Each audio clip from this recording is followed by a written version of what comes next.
Intelligence అద్భుతం, ప్రపంచం మొత్తానికి మేధస్సుని అందిస్తుంది. మొస్సాద్ అలర్ట్ చేస్తుంది. అలాంటి మొస్సాద్ భూగర్భంలో సొరంగాలు తవ్వుకొని హమాస్ చొరబడుతుంటే చేష్టలుడికి కూర్చుందా అనే సందేహాలు ఇక్కడ కూర్చున్న వాళ్ళకు ఉన్నాయండి, చాలామందికి ఉన్నాయి. ఎందుకు as to what prompted Mossad or government of Israel not to initiate action against Hamas? మీరు చూసినట్టయితే అండి, ఇక్కడ మొసాద్ ఎప్పుడు కూడా ఫెయిల్ అవ్వలేదండి. ఇక్కడ వచ్చిన ప్రాబ్లం ఏంటంటే హమాస్ కానీ హిజ్బుల్లా కానీ ఎనీ అదర్ టెర్రరిస్ట్ అంటే కమాండోస్ వాళ్ళుగా కమాండోస్ అని చెప్పుకునే రకంగా వాళ్ళు ఏం చేస్తున్నారంటే సివిలియన్ ముసుగులో ఈ పనులు చేస్తున్నారు. మీకు నేను స్టాటిస్టిక్స్ చెప్తాను. మీరు ఇజ్రాయెల్ దేశం గనక గాజా వాళ్ళ మీద ద్వేషం పెంచుకొని గాజాలో గనక ఇలాంటి డెమాలిష్ చేయాలంటే ఇన్ని సంవత్సరాలు ఆగవసరం లేదు. ఒకటి నెంబర్ 1. ఎందుకు అంటే ఇజ్రాయెల్ దేశం గాజా నుంచి డైలీ అక్కడ ఉన్నటువంటి లేబర్ ని పర్మిషన్ ఇచ్చి ఇజ్రాయెల్ దేశంలో పని చేయడానికి పని కల్పించారు. ఫస్ట్ 160,000 మంది Gazans everyday work in the Israel. అంటే మార్నింగ్ రావటం, వాళ్ళకి వర్క్ పర్మిట్ ఇచ్చారు, వాళ్ళకు ఒక లేబర్ అంటే డైలీ వర్క్ కల్పించారు. మీరు October 7 చూసినట్టయితే October 7 జరిగినటువంటి విధానంలో చాలా మంది పని వాళ్ళు అంటే గాజా నుంచి వచ్చి పనిచేసి పేరు పెట్టి hey David how are you, hey Jonathan how are you అని పిలవగలిగి వాళ్ళ ఇంట్లో చొప్పిన వాళ్ళు టెర్రరిస్ట్ గా ముసుగుల్లో నుంచి బయటికి, అంటే నక్క ఎలా అయితే గనక దాన్ని ముసుగును ఇదే చేస్తుందో తెలిసినట్టుగా ఒక్క ఫైన్ డే వాళ్ళందరూ కూడా ఎంతో మంచిగా నటించి వాళ్ళ పేరు పెట్టి పిలిచి బయటికి కాల్చారండి. ఇలాంటి జరిగినప్పుడు ఇజ్రాయెల్ ఎప్పుడైతే స్ట్రైక్ చేస్తుందో వాళ్ళు ప్రపంచ మీడియా ఏమంటుంది, వాళ్ళు సివిలియన్స్ మీద చేసేస్తున్నారు, ఇజ్రాయెల్ జెనసైడ్ చేసేస్తుంది ఇజ్రాయెల్. అసలు జెనసైడ్ అంటే ఏంటండి? ప్రపంచంలో ఒక జాతిని లేకుండా చేస్తాం అనేది జెనసైడ్. ఒక జాతిని మీరు ఉండకూడదు, మీరు భూమి మీద లేకుండా మిమ్మల్ని పటం నుంచి తీసేస్తాం అన్నదే హ్యూమన్ వైలేషన్. చాలా మంది ఇది అర్థం చేసుకోకుండా ఇజ్రాయెల్ మీరు నేను చెప్తారండి, ఎన్నో సంవత్సరాల నుంచి డేవిడ్ గారికి మాకు అనుభవం ఉంది. మేము బస్ స్టాండ్ లో కూర్చుంటాం, ఒక్కొక్కసారి అక్కడ బస్సు ఆగుతుంది, వెనకాల నుంచి ఒకటి చిన్న కత్తేసుకుని వచ్చి యూదుని తక్కువని వెనకాల బ్యాక్ స్టాప్ చేస్తాడు. అంటే దినదిన గండం నూరేళ్ల ఆయుష్. ఎవ్రీ డే ఇది జరుగుతానే ఉంది. ఈ హేట్ రేట్ ఏంటి? మొసాద్ ఇవన్నీ కనుక్కొని అక్కడికి వెళ్ళి పెనట్రేట్ చేసి ఒక సర్జికల్ స్ట్రైక్ చేస్తే ఇదిగో ఇంకా గాజాలో ఈ వరల్డ్ మీడియా కొంతమంది మన దగ్గర కూడా చాలా మంది ఉన్న అపోహ ఏంటంటే వీళ్ళు చిన్నపిల్లలను చంపేశారు, పెద్దోళ్ళని చంపేశారు, ఎడ్యుకేషన్ ఇన్స్టిట్యూషన్ కూల్చేశారు, హాస్పిటల్ కూల్చేశారు అంటున్నారు. అసలు మీరు మా జాతినే లేకుండా చేస్తాం అంటే ఇజ్రాయెల్ ఒక ప్రాస్పెక్ట్ చెప్తున్నాను నేను మీకు, మమ్మల్ని లేకుండా చేస్తాం అన్న తర్వాత మీరు హ్యూమన్ షీల్డ్ పెట్టుకొని హాస్పిటల్ కిందేమో రాకెట్ లాంచర్స్ పెట్టారు, స్కూల్స్ మసీదుల్లోనేమో పెద్ద పెద్ద బాంబ్స్ పెట్టారు, అంటే ఎప్పుడైతే ఉంటే డైరెక్ట్ గా హిట్ చేయడానికి. మరి ఇలా పెట్టి మీరు అక్కడి నుంచి అంటే మనం సింపుల్ గా ఒకటే చిన్న లాజిక్ అండి, మన ఇంటి పక్కన ఎవడైనా సొరంగం తవ్వి మన ఇంటికి గేట్ తెలిసి ఒక హోల్ చేసి రోజు వచ్చి ఒకటి కొడుతున్నాడు అనుకోండి, మనం ఇదే మాట మనం జాగ్రత్తగా ఉండాలి. మీరు ఎవరినైతే మిమ్మల్ని శిక్షించారో లేకపోతే మిమ్మల్ని ఎవరైతే ఇబ్బంది పెట్టారో వాళ్ళు ఒక్కడనే కాల్చండి, వాళ్ళని ఒక్కడనే చేయండి అని ఎక్కడైనా అంటారండి? ప్రపంచంలో ఎక్కడైనా ఉంటుందా? మన ఇంటి పక్కనే అంటే మన కింద దాకా సొరంగంలో అండర్ వరల్డ్ సృష్టించారండి.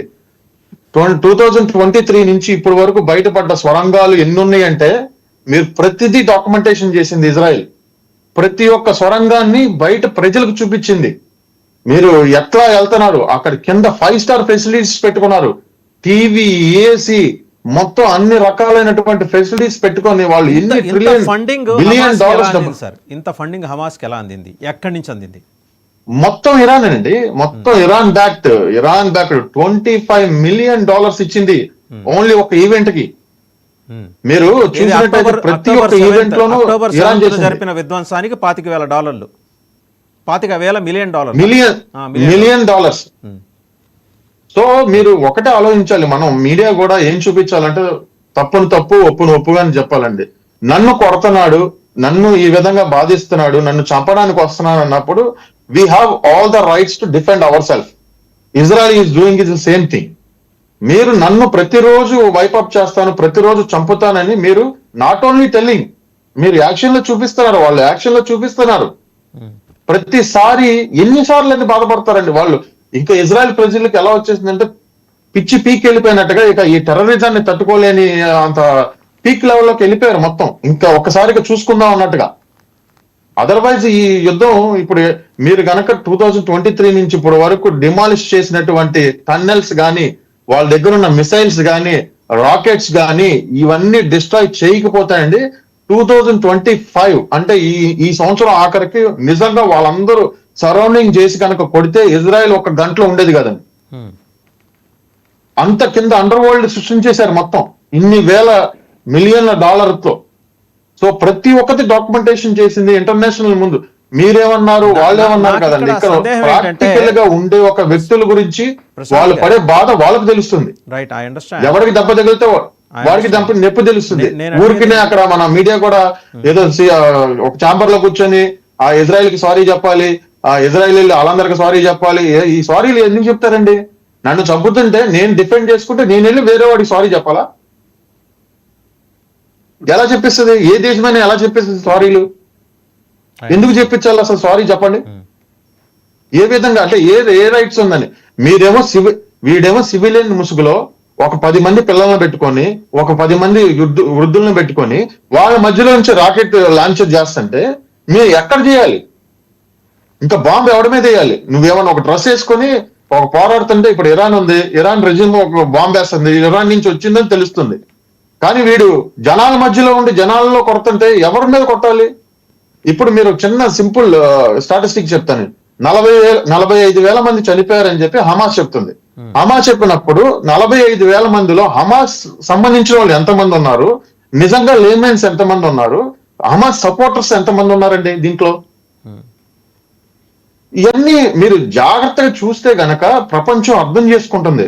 అందుకనే ఇజ్రాయెల్కి ఈ ప్రోపగండా వార్ని తట్టుకోవడం అనేది ప్రతిసారి నేను సత్యవంతుని, నేను నీతివంతుని చెప్పుకోవాల్సిన పరిస్థితి వస్తుంది. అమెరికాలో ఒక సామెత ఉంటది, కొత్తగా పెళ్ళైనోడు పద్దాక భార్య కంటే ఐ లవ్ యూ అని చెప్పాలంట. అలాగే నేను మంచోడిని అని యూజ్ అందరికి చెప్పుకోవాల్సి వస్తుంది ఇంత మంచి పనులు చేసిన తర్వాత కూడా. రైట్ ప్రశాంత్ గారు, రెండు సందేహాలు. ఒకటి, ఈరోజు హమాస్ని పూర్తి స్థాయిలో ఇజ్రాయెల్ నిర్జించగలిగిందా? ఒకటి, హమాస్తో పాటు హౌతీస్ ఉన్నారు అండ్ హెజ్బుల్లాస్ ఉన్నారు, వాళ్ళ సంగతి ఏంటి?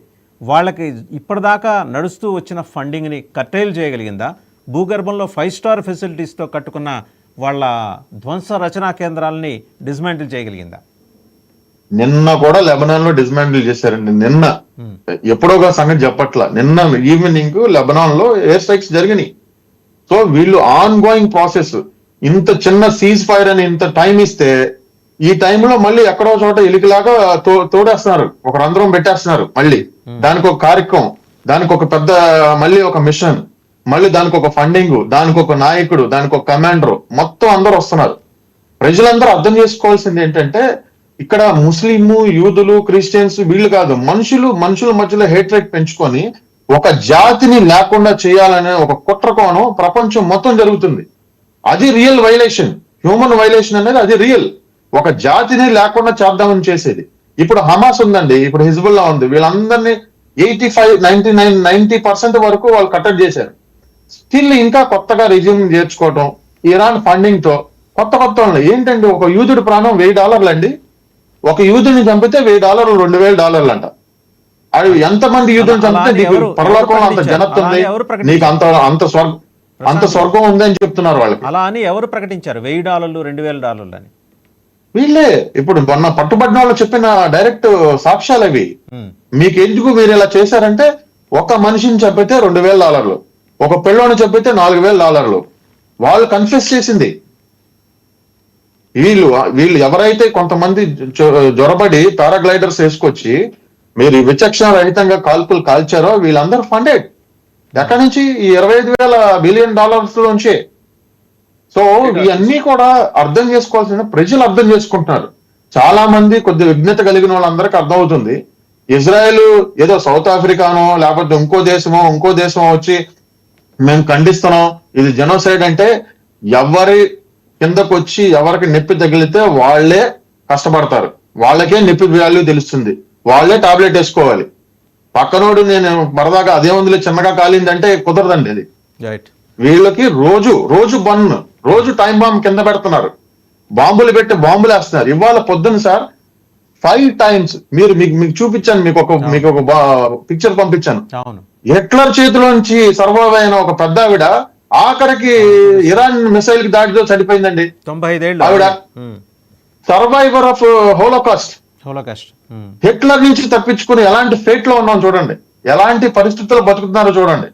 మార్నింగ్ లెగ్గానే సీజ్ ఫైర్ అయిన అందరూ సంతోషంగా ఉంటే వాడేమంటాడు ఇరానోడు, ఇప్పుడు మేము లాస్ట్ బ్యాలిస్టిక్ మిసైల్ వేసేసాం, this is our last hit అంటున్నాడు. ఎప్పుడు 7 గంటల కంటే ముందేసాం అంటున్నాడు. వాడికి తెలీదా ఇప్పుడు కనుక మనం ఈ మిసైల్స్ ప్రయోగిస్తే 7 గంటల నుంచి 9 గంటల లోపల పడిద్దని వాడికి టైమింగ్ తెలుసు కదండి. ఆ సీజ్ ఫైర్ తర్వాత వెళ్తాయని తెలుసు కదా. సో వాళ్ళకి అన్ని తెలిసే చేస్తున్నారు. That is why never ending process. మీరు ఇరాన్, మీకు ఇంకొక చిన్న ఎగ్జాంపుల్ చెప్తాను. ఇరాన్ ఇప్పుడు 92.4 మిలియన్ పీపుల్ ఉన్నారండి. వాళ్ళు ఇరాన్ పాపులేషన్, వాళ్ళ జీడిపి ఒక్కొక్కరికి పర్ క్యాపిటల్ ఇన్కమ్ $5,600. ఇజ్రాయెల్ ఉందండి, ఇజ్రాయెల్ జీడిపి వచ్చేసి ఇప్పుడు కనీసం $530 బిలియన్. ఒక్కొక్కరి పర్ క్యాపిటల్ ఇన్కమ్ వచ్చేసి ఇక్కడ $48,660 వీళ్ళకి.